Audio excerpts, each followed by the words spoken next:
Welcome back. अंदरूनी सिंध की काली भेड़ों का कराची तबादला कर दिया गया। मुबैना तौर पर कच्चे के डाकुओं से रवाबित रखने वाले 79 पुलिस एहलकारों का शिकारपुर से कराची तबादला कर दिया गया। शहरियों ने रद्द-ए-अमल दिया है कि उन एहलकारों का कराची तबादला करने के बजाय नौकरी से बरतरफ किया जाए।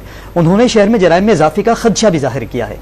अफजाल जमान खान की रिपोर्ट देखिए। अंदरूनी सिंध कच्चे के खतरनाक बदनाम डाकुओं से रवाबित रखने के इल्जाम में पुलिस एहलकारों को मुअत्तल करने के बजाय कराची रेंज सजा के तौर पर तबादला कर दिया गया। शिकारपुर में कच्चे के डाकुओं के खिलाफ सख्त ऑपरेशन के दौरान इंफॉर्मेशन लीक होने पर पुलिस एहलकारों की खुफिया इंक्वायरी की गई। इंक्वायरी में 79 एहलकारों के कच्चे के खतरनाक डाकुओं से रवाबित के सबूत मिले। आला हुक्काम ने इन एहलकारों को मुअत्तल करने या उनके खिलाफ तहकीकात के बजाय उनका कराची रेंज तबादला कर दिया, जिस पर कराची के बासी कहते हैं कि शिकारपुर में जो एहलकार जराइम पेशा अफराद की सरपरस्ती करते हैं उन्हें नौकरी से बरतरफ या उनके खिलाफ महकमा जाती सख्त कार्रवाई की जाए। अब कच्चे के पुलिस वाले यहाँ पर आ जाएंगे तो पर कराची का अल्लाह ही हाफिज है।